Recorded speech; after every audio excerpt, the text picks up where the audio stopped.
and then there's one thing left to clear. It's the basement. The stairs are crickety, and, I'd be surprised if they're a foot wide, that type of basement that you're going into. I was a sergeant, so I told my guys, it was two guys, I said, all right, I'll take the lead on it. It's what it is. Did a hasty entry. For anybody that doesn't know what that is, kind of be quick to try to take a quick peek. I'm trying to do my best to peek in the corners. On the third peek, all I see is feet that are, upright. So I said, okay, it's that coming to Jesus moment. We go down the stairs and we're instantly hit with fluid all over the floor. He busted the heating line to the basement, and he's got the electrical panel ripped open, basically a suicide by cop scenario. But we're in such close quarters. He's armed that we were justified to use deadly force. However, my call was, I'm scared to take the shot, not to use deadly force. And I say this openly, honestly, not because I'm John Wayne. I'm just worried about ricochet, and I'm also worried about exploding, literally, a spontaneous combustion, because I don't know what chemicals he has down there.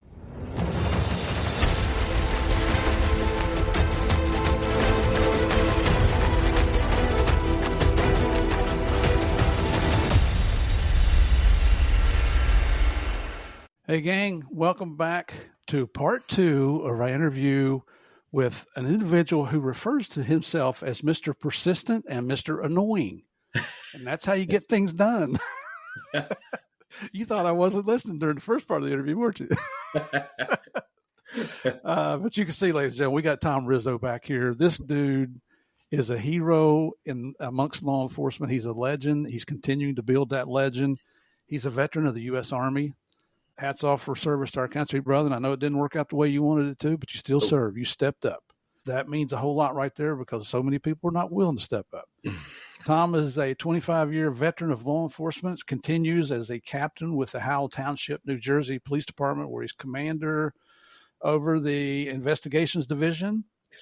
And I mentioned this in the first episode, and it's so important to me that I'm going to mention it again. When you look up his write-ups, especially on LinkedIn is where I found this, the first thing he says to describe himself as he's a father of 4.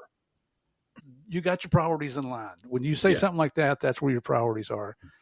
Because I went back and looked at my bio, and my last sentence is, I'm married with 4 children. I'm thinking, I don't think I'm going to follow Tom's lead and put that on top. Cool. Just something to be very proud of. The guy has come up with some innovative things, and we kind of went through his law enforcement career last time. He's a graduate of the University of Central Florida, and he got his master's degree from Seton Hall, both pretty prestigious schools in my book. And we kind of went through your career and talked about some of the things that you created, even though your department is over 100 sworn officers, right? Howell Township started the crime suppression unit, which, as a recap, just tell us about that real quick, if you would. Yeah, so we focus primarily on narcotics and violent crime apprehension. So we did our own search warrant executions, everywhere from local jurisdiction to countywide to statewide to federal cooperative, invest, FBI, DEA, Secret Service, Customs, you name it, we did it. And I would say in our free time, when we weren't actually working a job, we would throw our hats in the ring of interdiction and doing that. We have interstate, we have state highways, county highways, so there's good roadways to do that. Excellent. And I think that's considered a proactive unit, right? Yes, sir. So would you use a unit like that if you guys are having a series of stop and robs at the convenience stores or gas stations, whatever it might be? That's the guys you're going to call in, right? We get called up. Yeah, we have that unique ability. And I always say any credit I ever got from being a so-called leader of the team, it was illustrative of the team effort. I was fortunate enough to be given the latitude, not without some bumps and bruises and scratches and scrapes from administrations, but to put together the team. Round pegs, round holes. We had a dog with us, so that always helps, of course. But we had that intimate connection with the street so that we knew where to go for information that would lead us down the right roads to go ahead and go get the bad guy. And that is so important, because I know your background now from the first part of the interview, and of course our listeners do too, but you're like me. I grew up in a middle class. I didn't grow up in a crime-ridden neighborhood. No. We lived out on the outskirts of town, and we were safe in our little neighborhood there, riding our bikes and playing with our friends and everything. And so when you become a police officer, you really don't have that background as compared to people that grow up in inner city, especially if it's a crime-ridden neighborhood. Yeah. And you have to rely on informants, which can be some of the biggest challenges you'll ever encounter in your law enforcement career. They can be very sleazy. We don't have the luxury of recruiting priests and pastors and doctors and nurses, things like that. People who you would typically look up to in our communities, right? So it's you're dealing with people that a lot of times have spent a lot of time in jail. Yeah. It's a challenge, isn't it? Yeah, but I always say I think the best cops I've ever met, there was very slight difference. Oftentimes it comes to integrity and morals that separate cops from criminals in terms of we are opportunistic, right? Same way a criminal would be. Again, of course, different arenas, different goals, different intentions. But listen, and I say this all the time, I feel so bashful talking about informants to you and drug investigations to you. So I have to put that out there, obviously. What am I talking about here? But for the normal folks, not the people like you, make me blush, your informants make you, right? They make you or they break you. And the other thing I say with humility, I hold a few department records. I say that proudly because I want them to be broken, but I'm also very candid. Right place, right time. Yeah, you got to have the eye. Yeah, you got to have some skills for sure. But any cop that's out there that's going to tell me that luck doesn't have its play, and that comes to what? How you meet your informants as well. One of my best informants ever I met because I helped change a tire. So that's just what it is. How about that? You never know where you're going to find them. Nope. I don't know if I told you during the first part of our interview, and you guys can see we had to take a break here because Tom had a lot going on in his life and took a few weeks to get back on his schedule and my schedule as well. So I'm back home in my little man cave here. But you mentioned luck. Yeah. I got to tell you, I'm not a believer in luck or coincidence. I think everything happens for a reason. I think we are fortunate and blessed are the words that I like to use, but I still use the words luck, even though I say I don't believe in it, because sometimes you just can't explain the way things happen. Okay, fair. I'll accept that. Yeah. And you know what I mean by that, right? I'm not talking about there's some lucky and some not. I'm just saying that I guess I kind of lose respect for folks that swear up and down that every house they've ever purchased they knew was going to metastasize by 100% in value, you know? Where it's like I say to myself, yeah, no, man, it worked out for me. Yeah. And I'll say the same thing on some stops that I've had, you know, where literally somebody's just annoying you going down the highway and you just want to tell them to knock it off. And all of a sudden there's a load of drugs or cash in the car. And so I'm the first one to tell you, I did not expect to do that today. So that's what I meant by it. Absolutely. I'm with you 100%. I understand completely there. And you're exactly right when you were talking about a lot of cops, including me. You know, we have that thin blue line. We call it a thin blue line because we could have gone one side or the other on that line. When I was a young boy, I was going the wrong side of that line and got straightened out. But, well, I talk about that openly. There was a little intimate group of us coming up, and it's right when you say down the middle, there's 3 of us that became cops and 2 of us that became felons. So I share that. And you know what? I love those guys on both sides of the fence all the same. Different life choices, different consequences of those decisions. But I live and breathe by the mantra that I'm not above anybody, though. Absolutely. Actually, we call ourselves cops, but the true title is public servant. That's a fact. And, you know, a lot of people look at that, a lot of especially corporate executives look at that as a derogatory term. I don't. I look at that as a badge of honor. That's a fact. Any man that willingly chooses to serve his fellow man, there's no higher calling out there. So just my book, All Public Servants Are Heroes. And I don't care if you're the police, the firemen, or the trash collectors. Because how ticked off do we get when they don't come and pick up our trash? Yep. They're just as important as anybody else. So, you know, we have no right to downgrade anybody because they're serving their fellow man. I love it.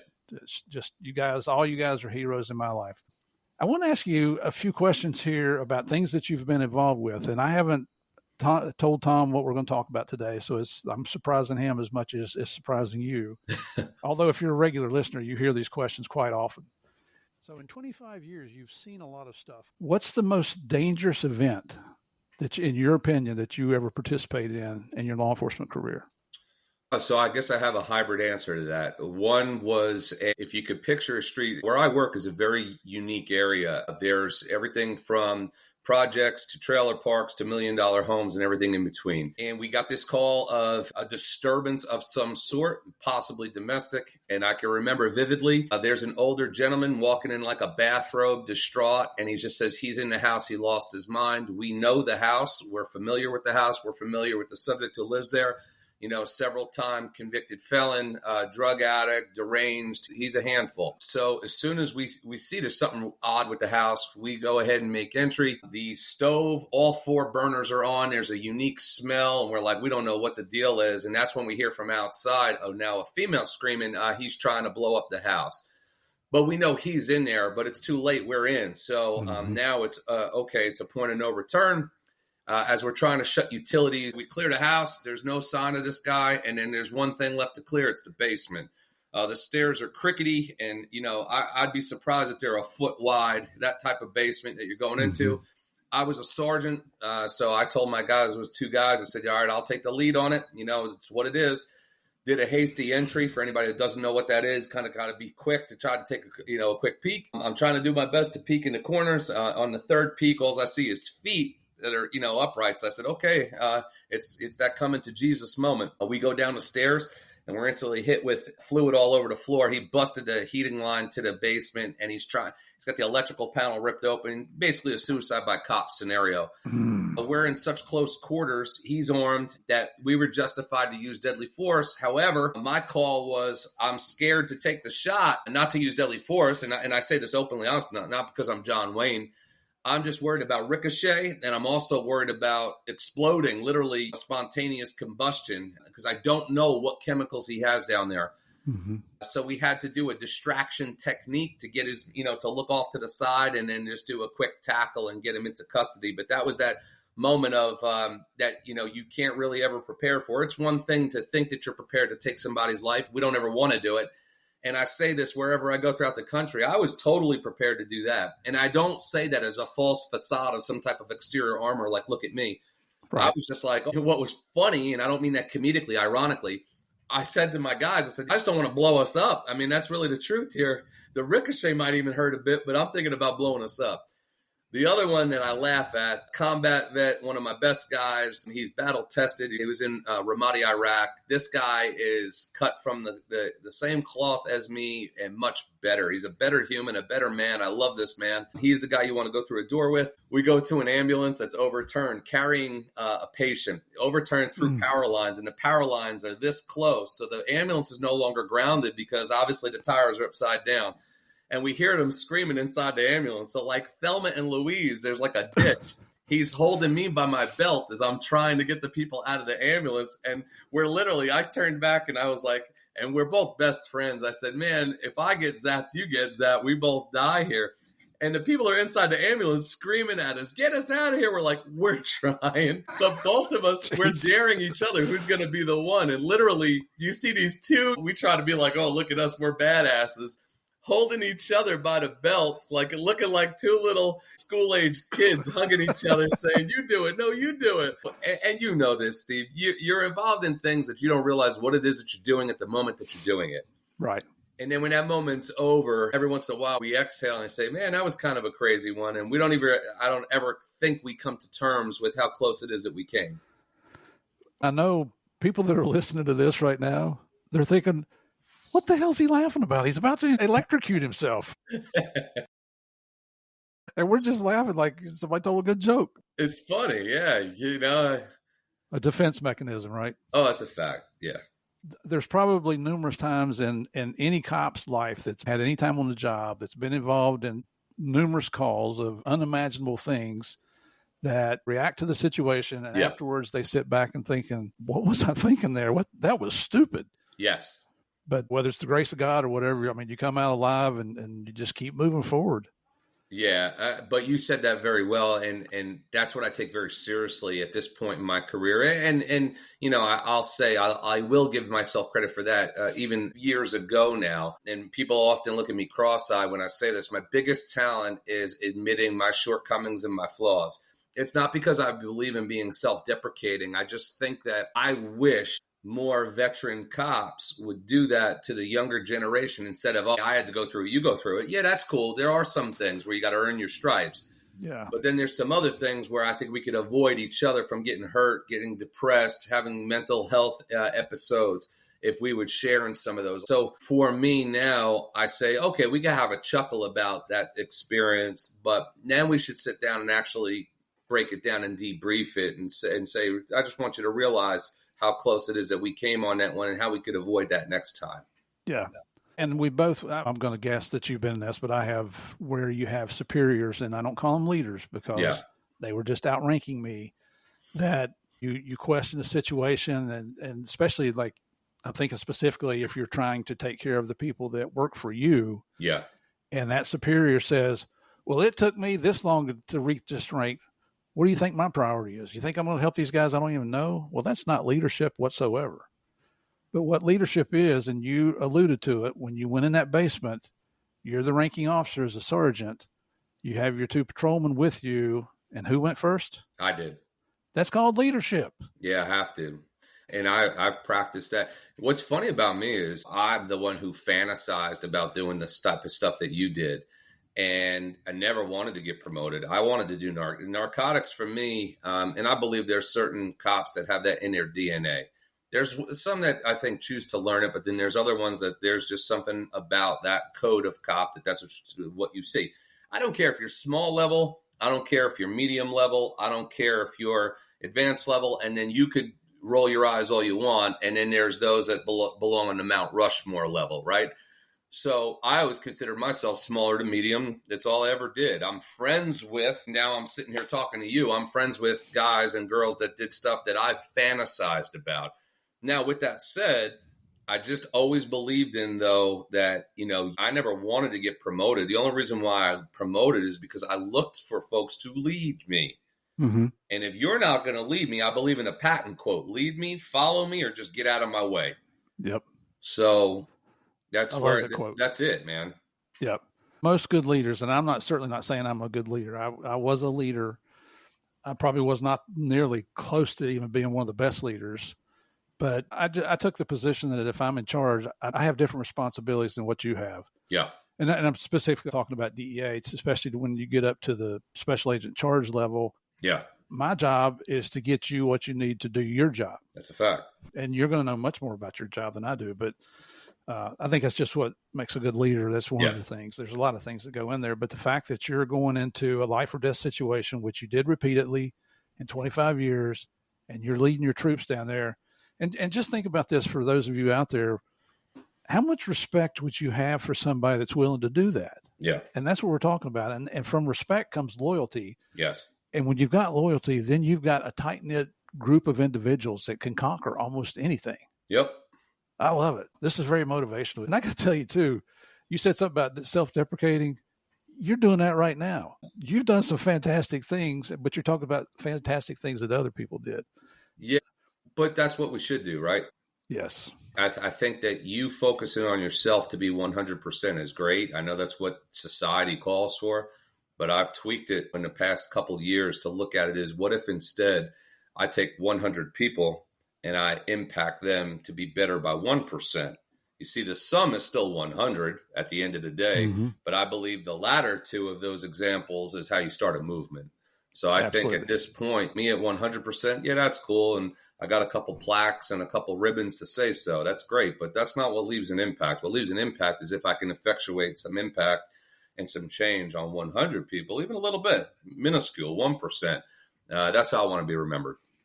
That's a great way to look at it, brother. And in doing so, you're also instilling confidence. You're building their confidence so that they're going to be better people. Yeah.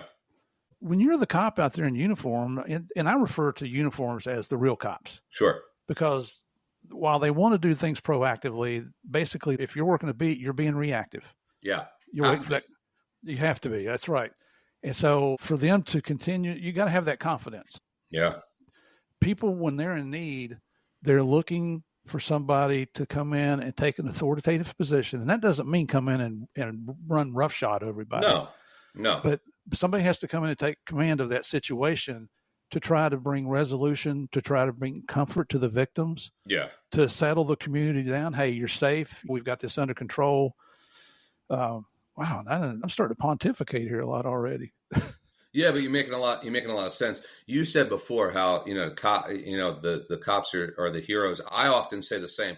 I've been so fortunate that working specialized, to me, I think the most underrated job in our industry is deputy patrol level uniformed officers that are still proactive in their valleys. You know, everybody has peaks and valleys, but in their valleys and their lulls of calls for service. But man, oh man, oh man, anybody who wants to argue with me, I'll go toe to toe with anybody who wants to argue. The job is a hell of a lot harder today than it was when I first started. I hate using that phrase, but when I first started. So Right. the difficulty, what they're expected to know, the decision they're expected to make, knowing that they're being filmed from 14 directions, knowing that if they sneeze and there's a boogie showing in their nose, they're looking at their license to be revoked. I mean, anybody who wants to argue that. So me, I'm fortunate, man. I got to come up to polish a skill set into some, and I'll say argumentatively, an expertise, and then hone and focus in on that, and then get like minds and like personalities in a group. I mean, you talk about it's like I didn't consider that work. Yeah. What, are you kidding me? I mean, that's a dream. I didn't have to worry about the neighbor dispute. I didn't have to worry about the alarm going off. It's just I get to do what I want when I want, and nobody's questioning you because you're putting asses in the seats, right?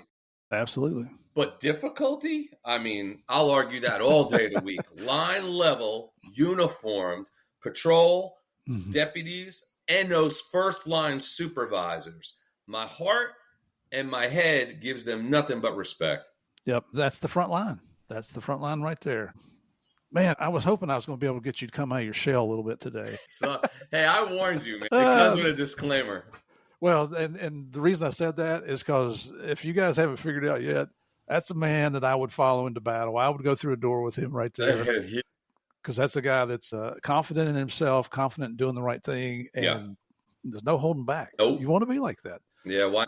And you did develop an expertise. A lot of it has to do with your personality, but that personality comes from confidence. It comes from experience. In my opinion, you're right where you're supposed to be. Oh, and we're not talking about just your department. You got a lot of other irons in the fires that we're going to talk about here in a few minutes. Yeah. You're all good stuff, brother. Thank you. Thanks for sharing those stories. I mean, there are so many learning points in there, especially, I'm pretty sure we've got a pretty large law enforcement and military following here on the Game of Crimes. But so the next question for you is, and throughout your career, what is the most memorable case? What is it that you're, I guess, I don't want to say the biggest case, but maybe the one that you're proudest of in your career?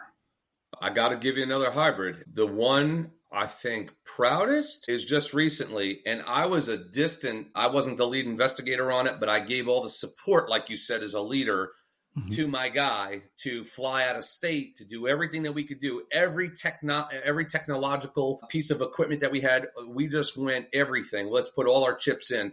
A boyfriend to the biological mother was sexually abusing a 12-year-old disabled girl. And they had cameras inside the home that this, I don't even know what to call them, to be careful, but crimes against women and crimes against children. If you want to see my blood pressure go, that's the ones. This animal thought that he destroyed any type of memory on the footage, but turned out that we had some pretty cool technological means to recover it. And there he is on video footage abusing this 12-year-old. And we just recently got word he was just sentenced to 41 and a half years in prison, which will be a life sentence given his age. So you talk about proud. Ironically, it came in my 20s. Memorable, though, I think would be what I was telling you before, and I'll use the L word, luck. I see a car, catches my attention, and what catches my attention is the driver's reaction to my presence. I know you've heard that cliche phrase used before, but it was just different than any other car. So, okay, let me take a look at you. I get 3 different easy equipment violations and a moving violation to put him on the side of the road. He's got some signs that he's showing to me that he's a user, not any type of distribution level offender, but I know I'm pretty positive that I have what I need here. I got some paraphernalia right in plain view. It gives me probable cause to search the car. I reach under his seat, and there's something really that's like squared off but hard, and I pull it out. And it's hundreds of stacks of $100 bills that are all packaged. And I know this guy's not a money courier, so something's not right. but he won't talk. So come in, and it's a load of cash, a record level seizure from my department. We're in there. The money counters are out. The evidence technicians counting up the money.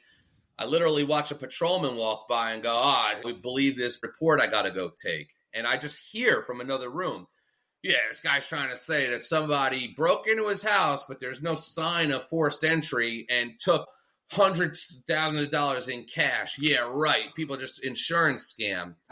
So all of a sudden, like, I'm hardly paying attention. I'm just like, wait a minute. So I peek out. I said, where's that at that you got to go? And he explains the road. So if you picture State Highway Route 9 is this way, Hols's Road is this way, and he's got to go on Hols's Road, which is where this is. I stopped the guy going like this on the route. So I turn around. You can see the color drop out of my face. I said, go tell that person I have their money. What happened was, just by virtue of, maybe it was my guardian angel, my mother looking down on me, I don't know. Something told me to turn my head to this car. I got this knucklehead leaving the scene of a burglary where he took these people just got married. They had their savings. They had all the gifts from their wedding to then go buy a home. They were about to go on their honeymoon. That's why they had all the cash in the house. And wow. This guy must have heard it from somewhere that's what they were doing, broke into the home and took their cash. And I got him at the intersection. Unbelievable. No report of the burglary. The report of burglary came 3 hours after this. I'm at headquarters. This guy's in a lockup and we're doing the evidence. Gosh. Did that guy have a prior rap sheet? Yeah. For burglary? Wow. So to that newlywed couple, you guys are like rock stars now. The guy owned a tattoo shop. He was like, any tattoo you want, man, anything I can do. There was food getting delivered to the police department. I said, look, it's cool, man. I said, it's totally cool. This is what we do. I tried to portray like, this is what we do, this and that. And then one time I saw him at a restaurant. I said, man, I got to be honest with you. I said, I had no idea. And I believed the patrolman at first that this was a BS report that some homeowners filed. Like, you know what I mean? I was perfectly candid with him, but it was wild. Oh, my gosh. Yeah. Your episodes are out now. And 2 weeks earlier, we had Kenny Williams on here. Oh, yeah. So I'm talking to him about interdiction. And this is where your experience and expertise comes in. And he's saying you can't profile. That's it's taboo now. Nope. But you look for human indicators. Yes. And I said, so explain that to me and the listeners, because I never worked interdiction. I mean, I went out with some troopers in different places, but they're the pros. I'm just riding along trying to learn what they do. Yeah. And Kenny spent some time talking about, you can just see these crappy cars or whatever, but there's just one. Every once in a while, one comes out that just like, that's it. That's it. And I've talked to Justin Klitsch, who's a trooper out in Idaho, about the same thing. Another one. Yeah, stud. Have you seen his pit video? It's wild. It's wild. But for me, working in Jersey, that's Disney World stuff, man. That doesn't, that's make believe. It is to most agencies, most jurisdictions, because he sent me that, man, and I got so excited.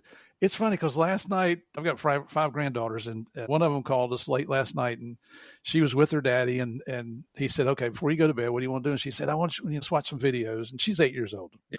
So he said, "What do you want to watch?" He said, "I want to watch pit maneuvers." That's great. I love it. How many 8-year-olds know what a pit is? Well, now it's becoming mainstream. Yeah. It is. And so I told her daddy, Josh, I said, listen, I'm going to text you this link and put it up on YouTube. And he did. And it was Justin out there pitting that guy. I mean, he pits him and then he hits the gas and rolls him over. It's insane. It's insane. Here I am acting like a little kid at my age. Me too. I still get excited about things like that. Me too. Yeah. And if our listeners haven't watched it, just Google or pull up on YouTube, Idaho State Trooper Pit, P-I-T. It's wild. It's unbelievable. Shots fired, guy wanted for murder. And at the end, you can say, show me, you hear the cop, show me your hands. And you see these two hands just creep up over the hood. Yeah, little gator arms at that point. Yeah, of course. Oh, it's all good stuff. I love talking to you because I've edited your first half. And my wife, she's a saint, man. She's been doing all my editing to free me up. But because we had a break in your first episode and in this interview, I went back and listened. I thought, well, heck, if I'm going to listen to it, let me just edit it while I'm doing it. And she would come in and she's like, what are you laughing at? I said, it's Rizzo on the screen here. She doesn't know who you are yet, but she'll be editing this episode here. She'll learn. But my goodness, it's like being a little kid again. It's just like getting cops together. Well, I see it from being on the show, and I see these boys, in the South, and they got their bosses are supportive of it. Oh yeah, yeah, absolutely. We replace cars, that's fine, but we want that guy put on the side of the road and quick. And I'm like, I'm saying, man, I'm not. Maybe I'm still young enough. I could apply or something like that. Let me just do it for a month. Just go have some fun. That's it. Lordy, let me calm down a little bit. I'm getting sweaty here from talking and laughing so much. Yeah. And one more question for you, and you might have already answered it, but in your career, what's the case that you work that you're most proud of? And I'm not asking you to toot your own horn, but sometimes it just comes with what you do.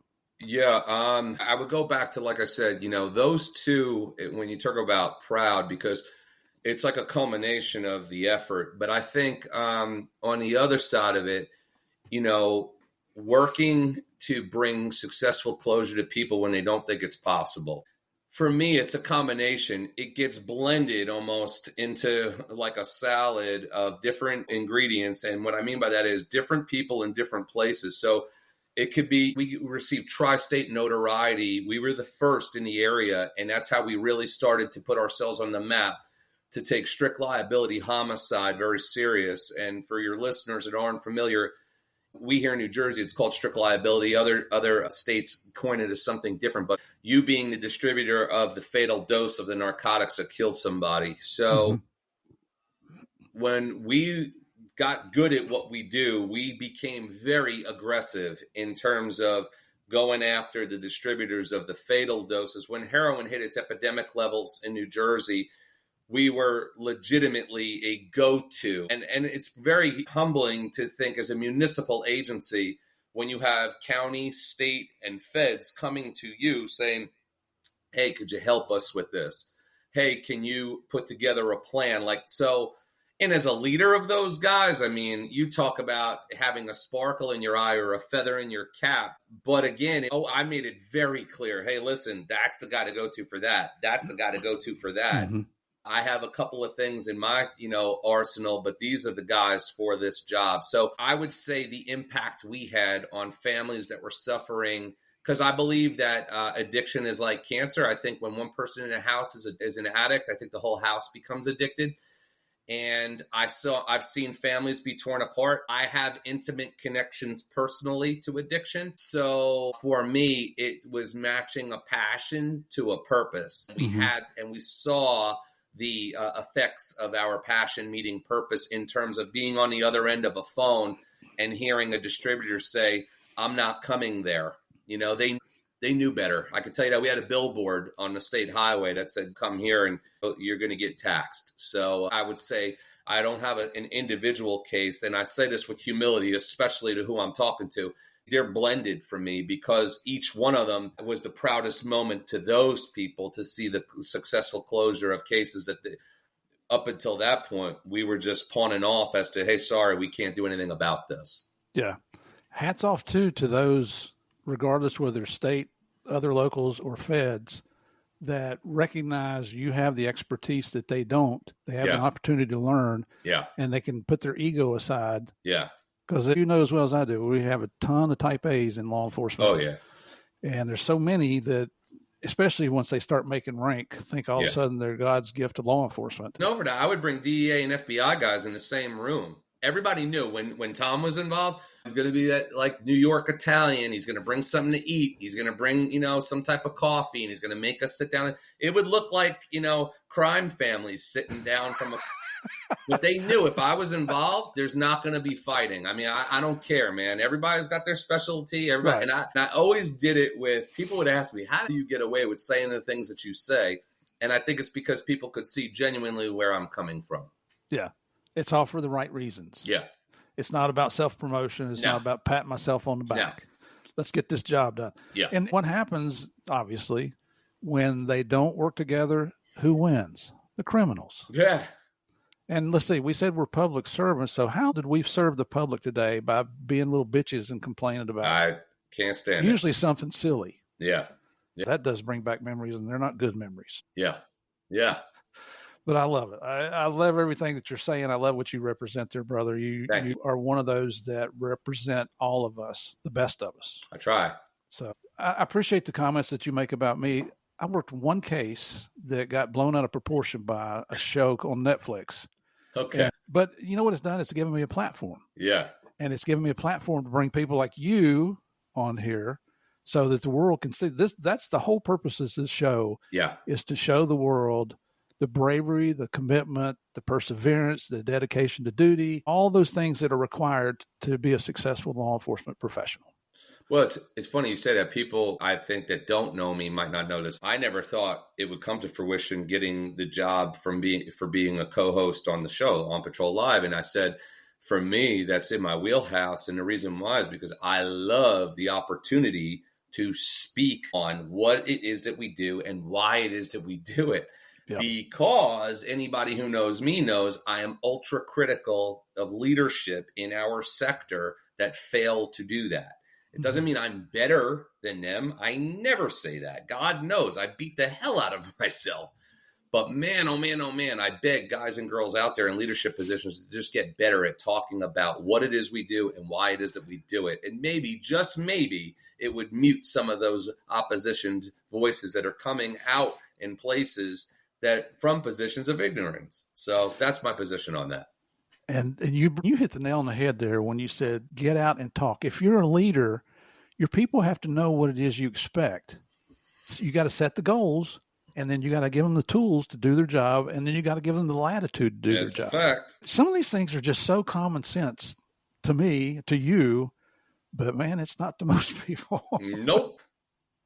Yeah. So, and I want to ask you too. So everybody, if you don't know, Tom is a co-host on Patrol Live. I think you kind of got a permanent position there now, right?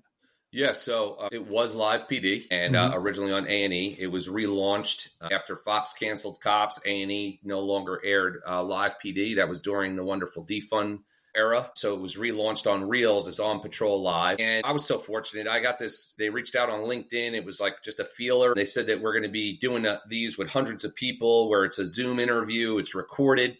So I teased them during the interview because I'm thinking to myself, there's no way this is getting any further than this. So I held a poker face and I gave them some silly answers. And then all of a sudden they could see what chuckle happened. I think they could realize I was being silly. I was invited into the studio to do a chemistry test. And ironically, you say about my profile on LinkedIn, I was the first one to go. It went well. I thought I had a good feeling it went well. And they said, okay, we really think you should stick around. You might want to stick around, wink, wink. I said, yeah, no, my daughter asked me to take her to the movies. And they were like, no, we're saying you should really stick around. And I was like, you're saying, no. Yeah, no. My baby girl asked me to take her to the movies. So yeah. And I'm thinking again, like, it's just nothing's going to come of this. So then when I got the call in December of 23 to come and do an episode, same thing. This is crazy. I'm going to be on the show now. So I brought these custom made pastries. I'm Italian and from New York, so just forgive me. I had these custom made pastries and they said, what the hell is this? I said, well, my mother always taught me that always leave a sweet impression on those that you meet and pretend as if it's the last time you'll ever see them. I said, depending on how this goes tonight, like, I don't know. So I said, I just want you guys to remember me. And one thing led to another. And I have to say, for your listeners and your viewers, Sean Larkin Sticks was who I officially replaced. And you talk about, number one, a guy that has earned his reputation. He worked in Tulsa.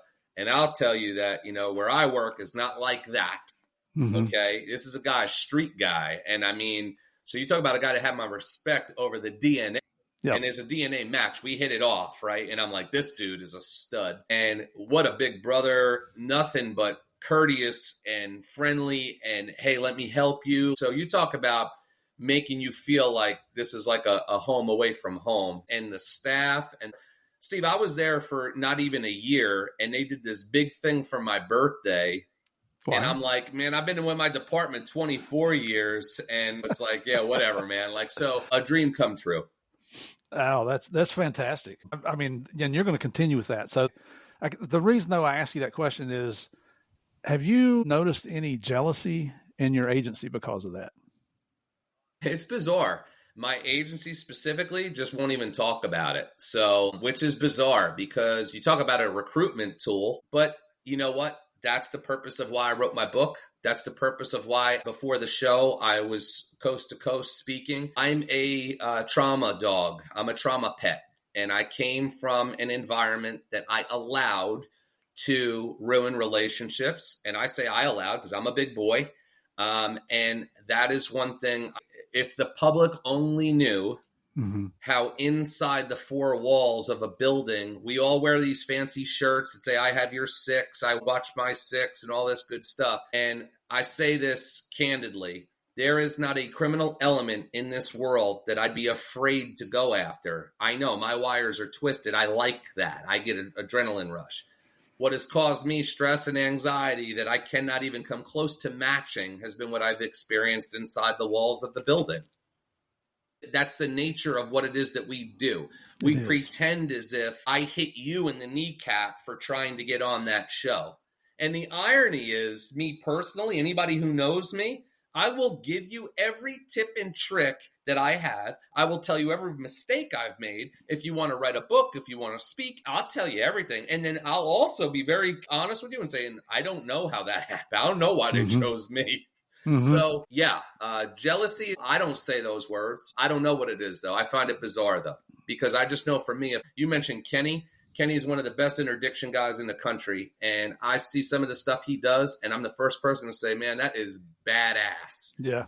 I don't sit there and say, well, it must be not. Like, I just find it weird, man. I think that's a reflection of them suffering some belly cancer on their own. I'm looking at my notes over on the screen, and I just realized I didn't listen to it, but I saw you were interviewed on his podcast, Beyond the Barrel. Yeah. And you folks heard me talk about it earlier, but if you haven't listened to that podcast, go over and check Kenny out. It's Beyond the Barrel podcast. And when he said barrel, I thought he was talking about a rifle, but then when you look at his logo, it's a big like whiskey barrel. Yeah. With a rifle propped up against it. Yeah. You got to love that, right? And it's funny because last week's guest was a cop in Australia. How many years was it? 20? No, 30? I can't remember now. Gary, and he was a homicide investigator for a number of those years. Yeah.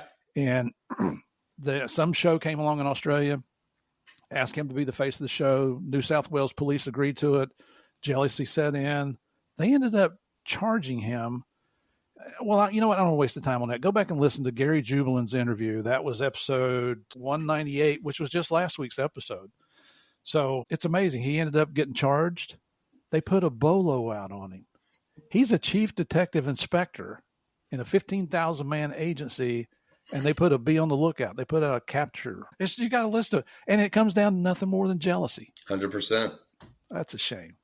That is a shame. All right. Now I want to toot Tom's praises here just a second, because since our last interview, which we did in early April, and we're doing this on May 2nd, he has been recognized. And just tell us what you got recognized for. This is pretty big. It was wild. In the fall, I was told that I was nominated for the National Law Enforcement Officer Hall of Fame. And again, just like with the show, I'm like, wow, I got nominated. So for me, box checked of a dream come true. I don't care what comes of it. I knew it was very select because since 2016, they had only inducted 44 people. So there was a battery of backgrounds and all that. So again, I'm thinking nothing's coming from it. And right around the holidays, which was a very emotional time for me. It's the first holidays that I spent, being, divorced and away from my children. I took them to Disney, of all places, is where they wanted to go.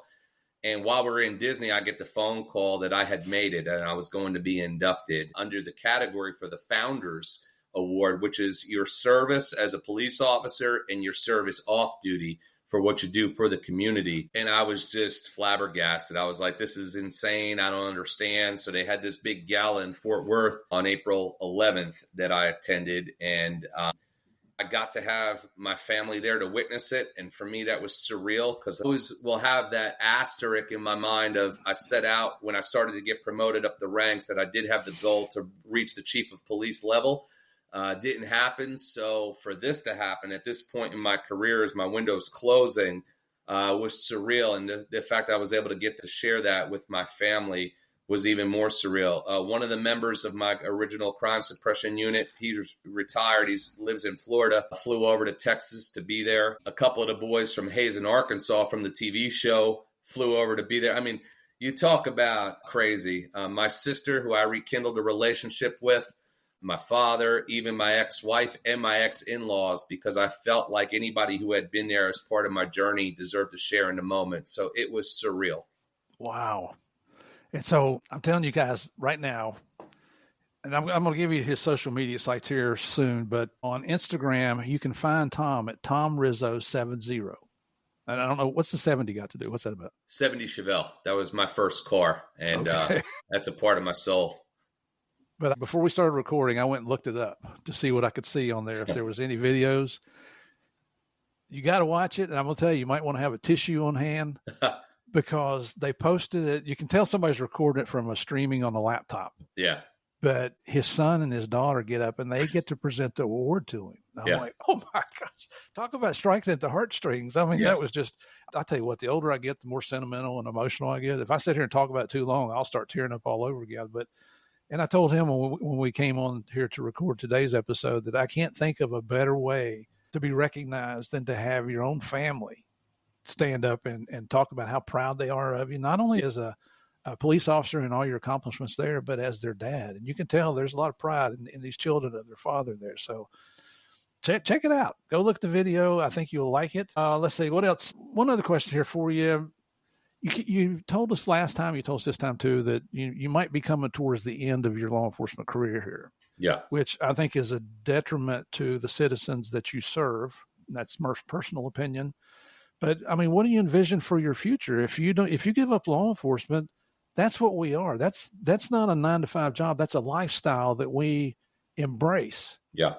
And you always worry, what's going to happen after I leave this? I never wanted to leave law enforcement. It kind of worked out because of the narcos thing. But what do you envision for Tom Rizzo? And I call it life after law enforcement.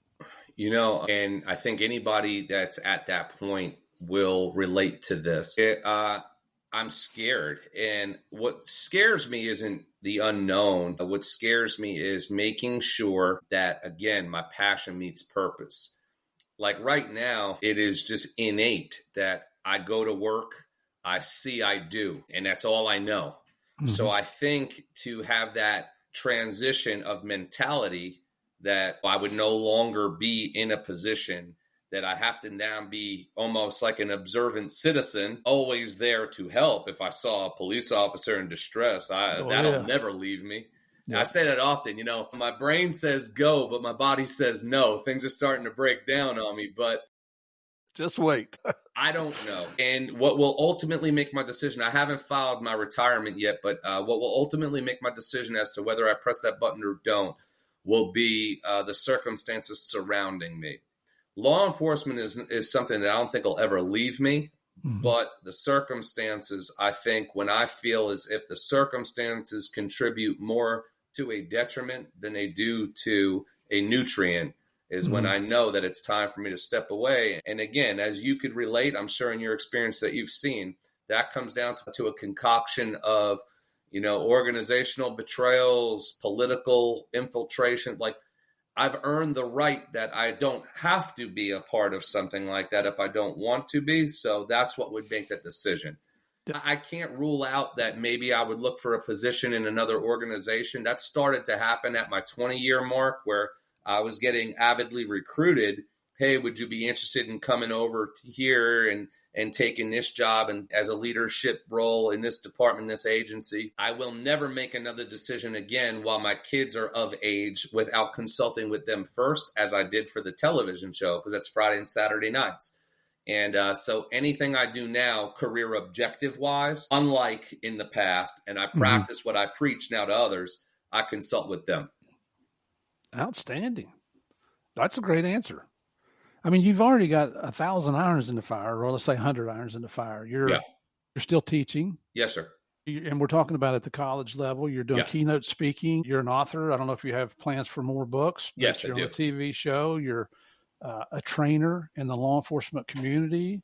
You've got, let's see, I lost your companies here that I wanted to ask you about on your website. Well, this is what you call Murph's Law when you're looking for something and you can't find it. Well, I mentioned books. Do you have plans for another book? I do. I'll give you a little hint. It'll be something having to do with the travels of so many people see us as just almond flavor, that police are police and that's all we do.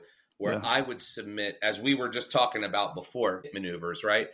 I would like people to realize the true definition of diversity is having the same type of heart, but different types of bodies. And I would love to be insightful and then share with the country the different ways we police. I mentioned a reference in my first book, Kapakazi, that I say this all the time. I'm friends with a deputy in Texas. And I say up here in New Jersey, Friday night during football season, if you encountered the high school football coach, that's a normal call. If you delayed the high school football coach in his area in Texas from getting to the game on Friday night, I mean, I think the town folk would burn your house down. Oh, yeah. So now we're the same, right? A speeding violation is a speeding violation, and all we do is the same. Now, because that's what the media has done, right? We're all the same. You wear a badge and a gun. We're all the same. All we want to do is do this. And so just like I've made it as part of my DNA and my fabric is to get the truth out there as to so many different, not everything is positive. I don't always say that, but I would love to be insightful. Everything I do now is peeling back the cloak and getting people to see a lot of who we are as people and what it is that we truly intend to do. That's a lot of it. Self-revelation. Yeah. I love it.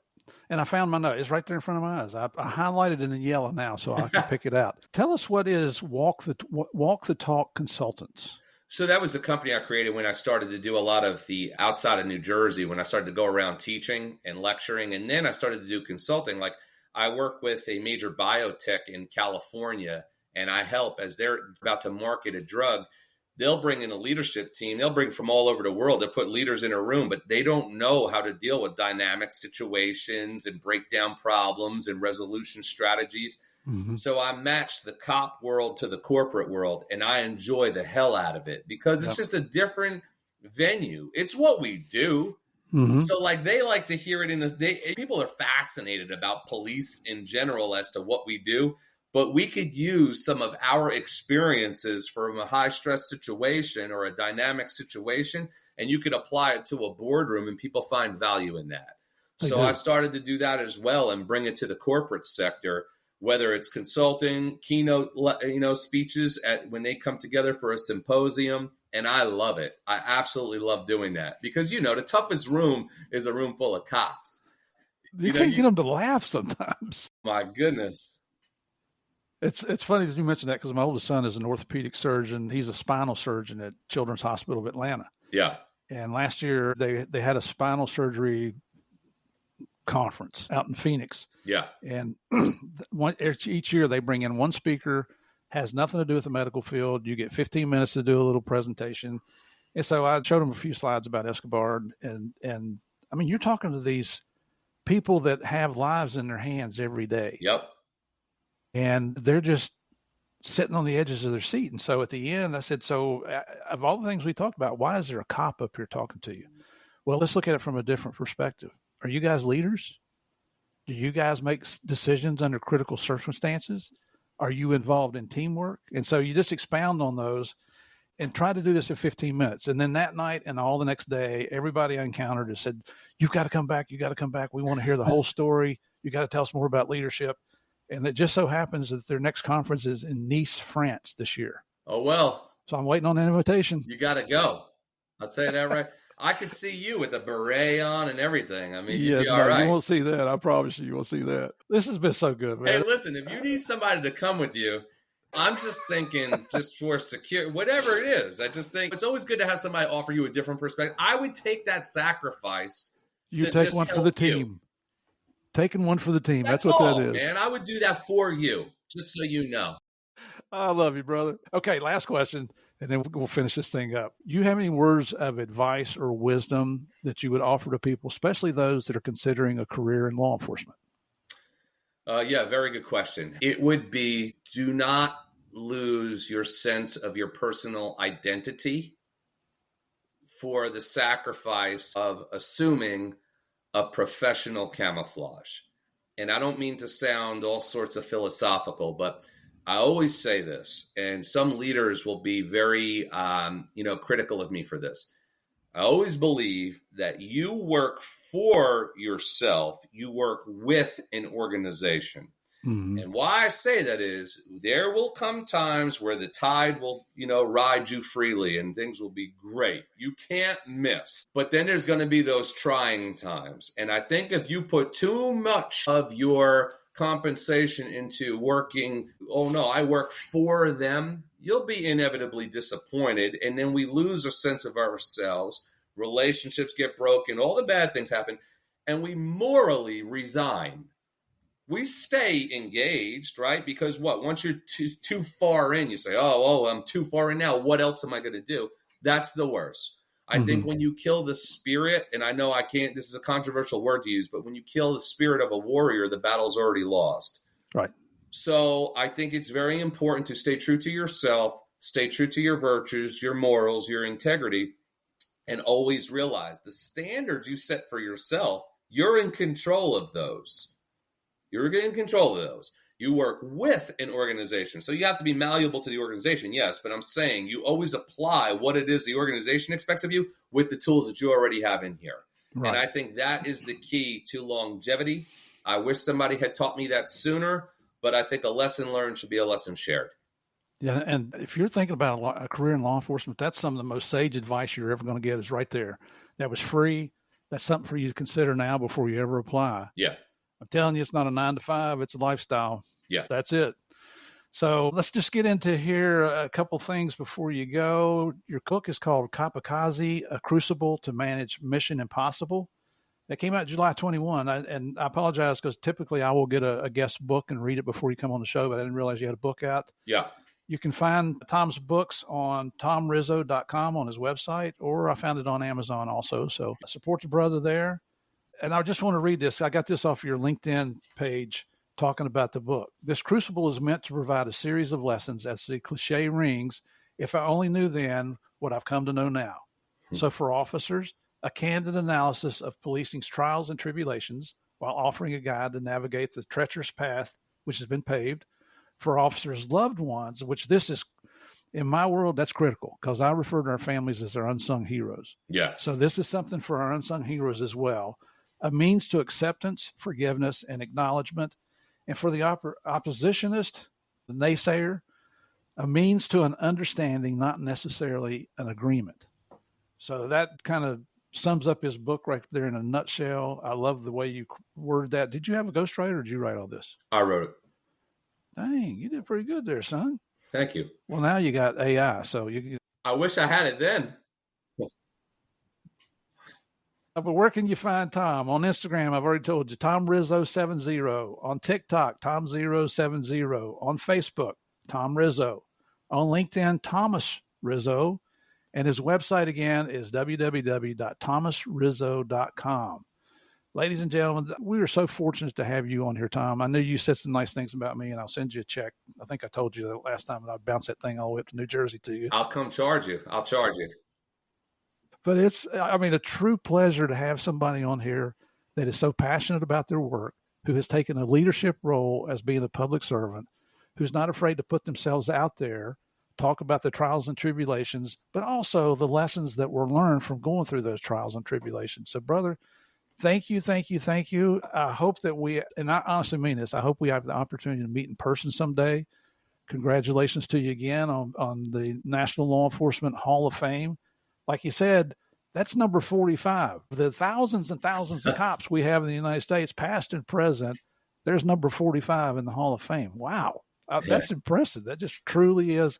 And I think that's an honor that was well-deserved, and I think they picked the right person. So, brother, thank you for your transparency, your honesty. Thank you for what you do. Like I said earlier, you represent the best of us. It's been a true honor to have you on here. So, for all our listeners, you folks, thank you very much for coming back. People like this is why I keep running the show. And I'm getting goosebumps about just talking about it because I get excited talking to it. This guy is motivational. He's inspirational, just like some of the other guests we've had on here. Maybe they're not coming out of their shells quite so much, but there's still motivation and inspiration out there. If you saw the episode with Carla Castellanos, who was the Border Patrol agent that had 4 years on the job, and the guy hit the checkpoint in the Yuma sector in Arizona, put her in the hospital. She lost part of her arm below the elbow. She almost lost a leg. She and I have stayed in touch. She sent me a text message yesterday and I'm getting goosebumps about this as well. And my wife, she edited Carla's episodes, and so she knows her history and everything that happened to her. Carla was brought back on the job in uniform as a Border Patrol agent yesterday. Oh, that's and awesome. Like I said, we're doing this on May 2nd. So on May 1st, she went back to work. This girl had every reason in the world to say, I'm done. I can't do this. She has never said that. So you folks just inspired the crap out of me. And you listeners, you inspire me too, because you continue to come back. I know you love listening to these stories, and that's why I continue to bring them to you. But I also know the real reason. You enjoy every week coming back to play the biggest, the baddest, the most dangerous game of all. And what's that game? It's the game of crimes. God bless you all. We'll see you next week. Tom, thank you, brother. Be safe. Thank you.